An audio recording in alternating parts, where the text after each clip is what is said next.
cool. This episode is brought to you by Squarespace. Whether you're making a website, blog, online store, or portfolio, Squarespace makes it super simple. Visit squarespace.com/makeanything for 10% off your first purchase. Hey guys, it's Devin here with Make Anything, and I hope you saw my video that I posted earlier this week. I'm a human Bop-It. Pull it! Bop it! Spin it! Yeah, it's a crazy one, and if you haven't seen it yet, definitely pause this video and check it out, because in this video I'm talking about how I made that human Bop-It. Although, after reading the comments, I gotta say, the bigger question was definitely, why? Fair enough, and it's actually a funny story. I just dug the thing up from the attic. It was a childhood toy of mine. I brought it to a family party in August, and we all had a lot of fun playing it. A little bit later, we ended up talking about Halloween costumes, and I was like, hey, what about a human Bop-It Halloween costume? And you know, we laughed about it. It was a ridiculous idea, and then we moved on. Except I couldn't stop thinking about it. A human Bop-It. It's so insane. It's hilarious. And I have all the tools at my disposal so that I could actually possibly accomplish this. The thing is, I don't like keeping things hypothetical, so I decided to use a little bit of make anything magic and bring that crazy idea into reality. Today I'm gonna go through the intense process of making that whole thing come true, and hopefully you'll like it. Let's go right to it. All right, so the very first thing I'm gonna need to do is take apart my original Bop-It Extreme. For one thing, I have no idea how this actually works, so I'm just gonna learn by taking it apart and observing all the different actions. Plus, I'm hoping that I can just reuse the existing electronics inside this small Bop-It to make my big version. So taking this apart, I realized there's a lot of screws and a lot of springs, but the really interesting thing is, despite all these different actions, whether you spin it or flick it or pull it, they all work by just pressing a simple button. Let's take a look at the Twist It, for example. It's got this yellow knob that you turn left or right, and then this black piece converts that into an up and down motion that can press a button. The black piece sits on top of a big spring to push it back up and unpress the button when you're done. And then there's another spring here on the left connected to the knob itself that will turn the knob back to its resting position whether you twist it to the left or the right. Not only that, but there's yet another spring inside of the button pushing part that makes this little bottom part give way so it doesn't press the button too hard and break the Bop-It. I think it's pretty clever how they designed all these components just to convert a twist into a very simple, reliable button push. The Pull It is a little more simple, but it's still got some interesting stuff going on, like this ribbon that allows it to follow the curve of the Bop-It handle and press a button that's all the way up right next to the Twist It button. It's got this spring to return it to its resting position after it's been pulled, and then it's got another spring inside of this little box which also acts as a dampener to not overpress the button. When you compare it to the Flick It, it looks very similar. It's got the same ribbon and the same dampening box, but what's going on right up at the Flick It part is a little more complicated. Basically, this housing is shaped in a specific way so that whichever way you flick or push the flicker, it converts that into a pull of the ribbon. And that'll go ahead and press the button in the same way that the Pull It does. I always wondered why the Flick It had so many screws in it, and it turns out that they had to make it in two parts just to contain this ball joint, which is part of what allows the Flick It to work as well as it does. It's crazy how much creative engineering went into this little toy. And my favorite by far is the Spin It, because how do you convert the spin of a wheel into the push of a button? Well, as you can see, there's this strangely shaped groove on the inside of the wheel, and that connects to this arm, which also connects to a hinge here just to the right. So it works almost like a record player, where this groove forces the arm to move back and forth, and that causes the other side of the arm to also move back and forth, which is what hits the button. To make sure the wheel is actually spun and not just turned a bit, the button has to be pressed several times rapidly for the Bop-It to recognize it as a spin. And I found that to be just another really clever mechanism. Finally, we've got the big Bop-It right in the middle, and this one's the most straightforward because it's just a push of a button, and that has to push a button on the circuit board. So it's nothing as crazy as the others, but they still did do a bit of engineering because there's a button on both sides of the toy. So they created this arm that'll press one of two buttons depending on which side it's pressed on. So that's all the components, and once I've removed all the screws and everything, I can get rid of all the casing, and I'm left with the circuit board, the battery holder, and the speaker. And I'm hoping to use all of this in my giant version. So I started sketching things out and figuring out how I wanted this to look. I figured I'd have a separate plastic assembly for each component, and they're going to be attached to all of my different limbs and the Bop-It right in the center of my belly. I went ahead and sketched out all the original mechanisms to make sure I really understood how they worked, and then I also did some ideation to figure out how I can convert that into a larger version, whether it's using the original parts or doing things a little bit differently just to make it easier on myself. I also sketched out and labeled the circuit board as well as the switches so that I could rewire things and hopefully not make any mistakes. Now we're gonna jump straight to the 3D printing because honestly this process was all over the place. I was working on a lot of different things at the same time, so I'm gonna try to organize this in a way that makes the most sense to you. So let's start out with the Twist It. Here I am printing out the twisting knob in MatterHacker's yellow PLA, and it came out really great. The support removal was super satisfying. And as you can see, I just replicated the original knob, but I scaled it up 250%. The component that connects to that, however, is the same size as the original. For the top casing, I used a Prusa i3 Mark II with the multi-material upgrade. That way I could get this yellow lettering on top of a black print in a single part. Overall, this print came out really great, but there was a little cylinder here that's supposed to hold a spring, and that broke off. So I'm gonna replace that with a screw, which will probably be stronger anyways. I heated the screw up with a torch, and then I just let it melt itself into the part. That worked pretty well, but I also reinforced it just a bit with a 3D pen. So let's try out this little twisting mechanism using the original spring. It seems to work just like the original, although since I have a much larger, heavier knob that this is connecting to, the spring is going to be a little too flimsy. So luckily I had this other spring lying around, which is about the same size, but it's a lot stiffer. I just have to slightly modify the spring to hold on to my component, and that's easy enough, just using a pair of pliers. There we go, let's attach that and see how that works. Alright, that looks pretty good. So now it's on to the electronics. Like I said, I'm gonna use the original circuit boards if I can, and I labeled everything there so that it's nice and organized, and the next thing I wanna do is remove the switches from the circuit board.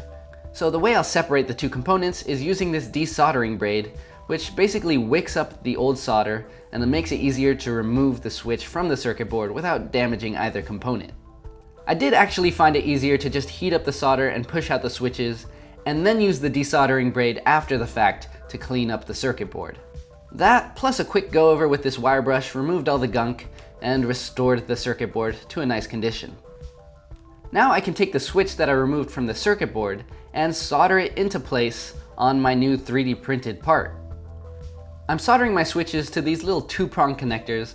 That way I can plug in and out my different components so it's easier to work with, easier to put on, and easier to transport, things like that. Next, I'm going to combine my 3D printed parts with the original button pusher from the Bop-It Extreme. I figured this part is already designed perfectly for the job, so why not reuse components where I can? I'll go ahead and put all my parts into place, and everything seems to be working really well. But before I actually close this up, I want to know for sure. So I'm going to go ahead and test my circuit and my mechanism using an LED and a battery to make sure that the button is actually being pressed reliably.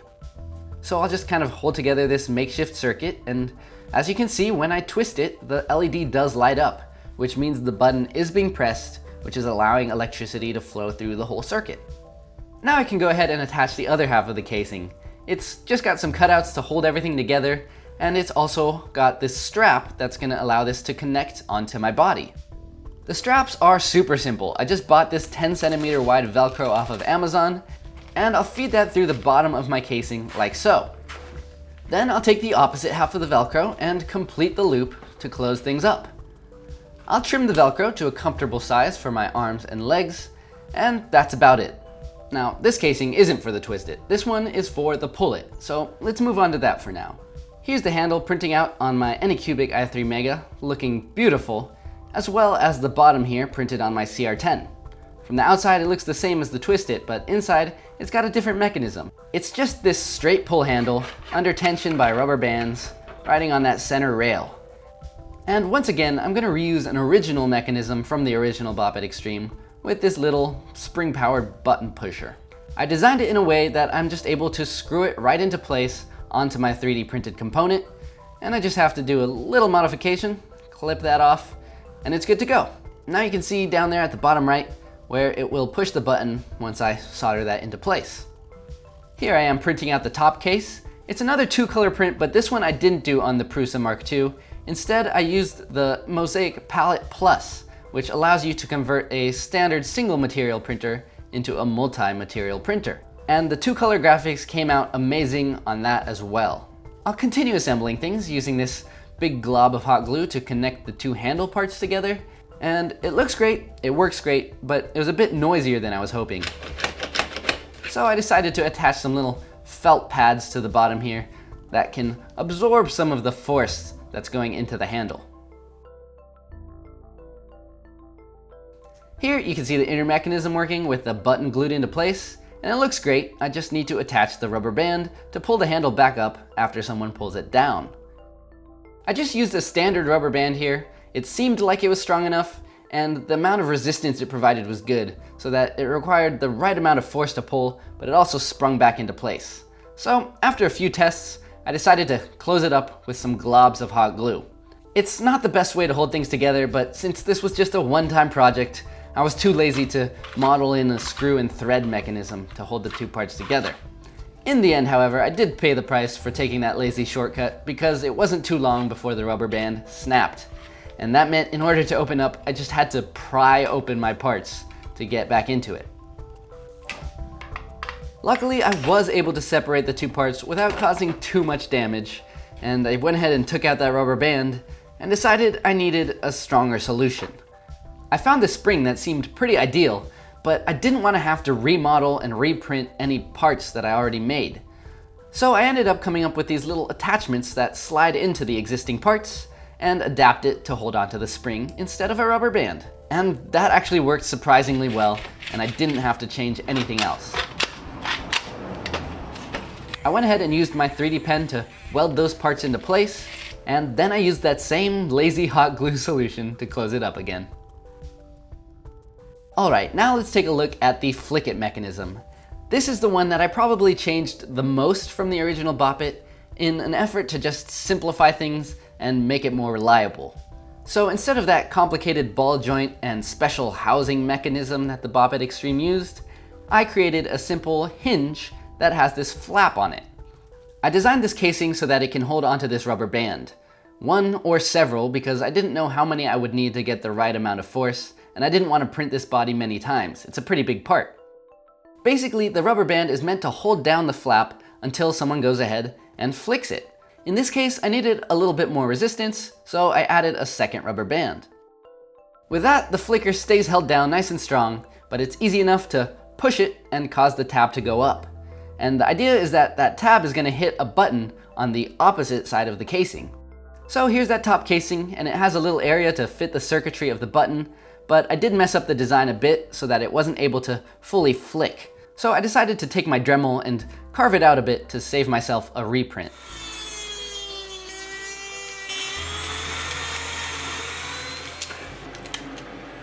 After that bit of hollowing out, the Flick It mechanism worked as intended, and it's a really fun and satisfying little thing to flick. So I fed through the wiring, soldered the button into place, and glued it down. Also, after that pull it scare, I put some stronger rubber bands in there just so it wouldn't break so quickly. Luckily, these rubber bands aren't undergoing as much stress, so I think it'll last a decent amount of time. So there we have the button on the opposite side of the case, and when I close it up, sure enough, it hits the button. This mechanism actually worked really great. The flick only activated when it was very intentionally pressed versus just shaking it around. So with that thoroughly tested and looking good, it's time to glue it shut, and now we can move on to the next mechanism, the Spin It. Here's that massive wheel, another beautiful print off of the i3 Mega, and I used the TiVo Tornado to print that arm mechanism, very similar to what's in the original Bop-It Extreme. The top casing here was printed once again using the multi-material Prusa i3 Mark II, and I was really impressed with how great it came out, considering that this model is basically as big as the whole build plate. And I've got to give a big thanks to Dustin over at his Jatman YouTube channel, because he lent me this machine when my Palette Plus was undergoing repairs, and it really saved this project for me. Plus, just look at how well tuned that is. It looks beautiful. So on top of that case, I'm gonna throw my giant wheel, and just like the original, it's got this giant groove in it. Although the shape is slightly different, and the reason is I wanted it to press the button more than twice per rotation since it's a larger wheel. As you can see, my groove is shaped more like a rounded pentagon, which is gonna cause the arm to move back and forth 5 times per rotation instead of twice. The arm nestles into place like so, and down here you can see it's got the room to go back and forth, and at the top it hits the button. I actually had to redesign this arm several times to get a really good button press out of it. In fact, I slightly offset this top pin so that the whole thing would move back and forth more to get this really reliable button press. I closed it up for testing, and sure enough, the LED flickers on and off just as it should. Time to close that up, and now we have one remaining component, and that is the big Bop-It button. This final piece is pretty large, and it takes up most of the space on my CR10 because the idea is for it not to only be the Bop-It button, but it's also gonna be holding the circuit board for all the parts, the speaker, as well as the batteries. So it's kind of the brain of my whole outfit. You can see how rough the bottom of this print is, and that's because I used custom supports to use a lot less support material and save printing time at the expense of an uglier surface where it's not really going to be seen, because that's going against my stomach. I also had to print out a lot of the different parts separately, just because this thing is so large that I wasn't able to use the multicolor printers for these giant parts. Although I did use it for that main Bop-It button, and the graphic came out great. So with all these parts printed out, I went ahead and started gluing them together using this E6000 adhesive. I'll just go ahead and lay some filament spools on top of this to weigh it down and give it a nice, strong adhesion. This part right here is what's gonna hold onto the switch for that Bop-It button, and you can see I built this kind of bridge to hold the switch so that it bends a little bit and gives way in case someone really bops it a little too hard. These two parts nest together, and I'm actually gonna screw them together because they're gonna wanna come apart every time someone smashes that Bop-It button. But first, I'm gonna wire in the switch into this part. So I feed the wires through the way I designed them to be, and I soldered them into place. A quick test, and then I'll stick the button into place. This time I'm using this VHB foam tape. That way it gives it a little additional dampening, because like I said, I'm really expecting people to smash the Bop-It. Now that the circuit is in place, we can go ahead and finish up the assembly of this mechanism.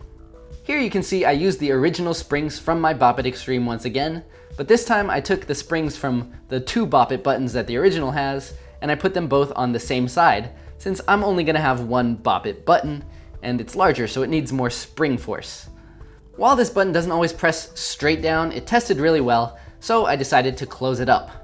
Now, these screw holes were a little bit too tight for the screws I was using, so my quick fix was to heat up the screws with a lighter, which warms them up just to the point where they kind of create their own thread, and it actually worked really well. Before we close up this big Bop-It belly, we need to integrate a strap so that I can actually wear this thing on my person. So I recruited the sewing expertise of my mother, and we created this big strap that goes all the way around my stomach. And once I tested that out and cut the length of the strap to the correct size, we went ahead and sewed on some big Velcro patches as a way of fastening this whole thing to my stomach. It turned out great, and it was surprisingly sturdy and actually really comfortable. So with that done, we can go back to the electronics and start gluing into place all these little plugs, which will allow me to plug in all the different components. I'm also going to glue down this gray piece of plastic as a platform to attach all the other components and stuff, and that was just a scrap piece of plastic from an earlier print of mine. Now we just need to figure out how we're gonna fit all these electronics inside of the Bop-It body. And for starters, I needed to size down the battery holder. So I just took it to the bandsaw and started cutting away any bits of plastic that weren't crucial. There we go, nice and compact. Next, I started working on the circuit board, soldering into place the different wires I'm gonna need to connect to the switches that are all the way on the different components on my arms and legs. I figured out how long I need all the different wires to be to reach the different components, and I cut those to size, and I soldered that wire to those 2-prong connectors that I've been using. Alright, back to managing all this electronics inside the Bop-It body. I added the batteries to the battery holder, and I used another little 3D printed component to hold the speaker up to these little speaker holes I created at the top of the body. Then I glued the circuit boards to that gray piece of plastic that I put in earlier, and I just glued them up vertically like walls. That way the wires that are coming out the top and bottom just go out in either direction. Of course, we'll glue down the battery holder as well because we don't want anything bouncing around in there. And once it's all set, there's nothing left to do but close it up, attach all the different components, and test this thing out in the big moment of truth. Beat bop, solo, box bop. Pull it. Twist it. Flick it. Spin it. Bop it. Flick it. What? Great, so aside from the random occasional glitch, everything works really well. Now all that's left to do is to manage the wiring and figure out how to make this thing wearable. So what I decided to do was open up some holes along the seams of my tights and my shirt to fit the wiring through and have it run underneath my clothing. That way it looks a little more clean. There were a couple of parts where I had to just cut holes right into the middle of my shirt to feed the wire through, and for those parts I just applied some glue around the edges to keep the fabric from fraying. Alright, so with the wiring running through my pants and shirt, it's time for another test. Pull it. Twist it. Bop it. Flick it. Things were looking pretty good, but the components were slipping around a little too much. So I added some additional Velcro to the plastic here, and I sewed some patches onto the arms and legs so that they would really hold into place. Another problem was that the twist it could actually be triggered by pushing the knob instead of having to twist it. And that was just because there was a little too much clearance here, so I created this thin little spacer that goes between the parts and keeps them separated. And that did the job. I also glued on this bit of foam here to create a bit of a spacer so that the knob wouldn't hit my elbow. And then I also added some glue to the different electrical connections just to make them a little bit more secure and to attach them to the clothing better. And with those final touches, my friends, I think we've done it. We have a fully functioning Human Bop-It. Twist it. Bop it. Twist it. Spin it. Pull it. Twist it. Bop it. Spin it. Twist it. Bop it. Twist it.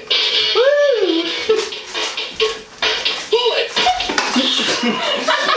You're out. Alright guys, well that completes the long, crazy journey that has been the Human Bop-It experience. Bing.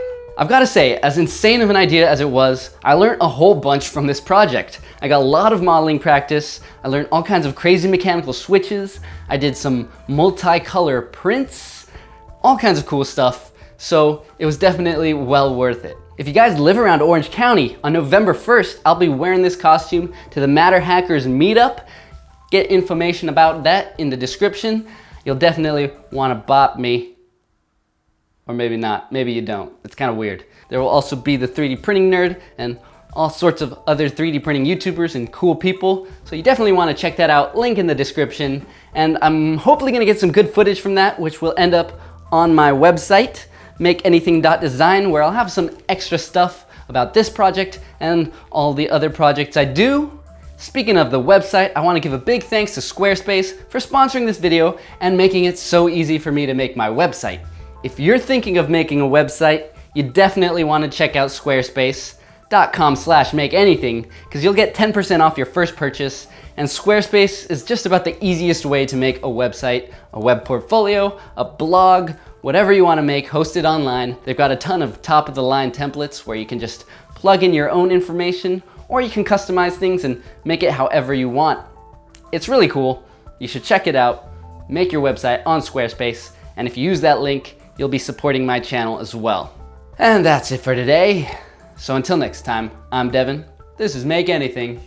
Don't forget to stay inspired. Oh no, the Bop-It's off. Sad days.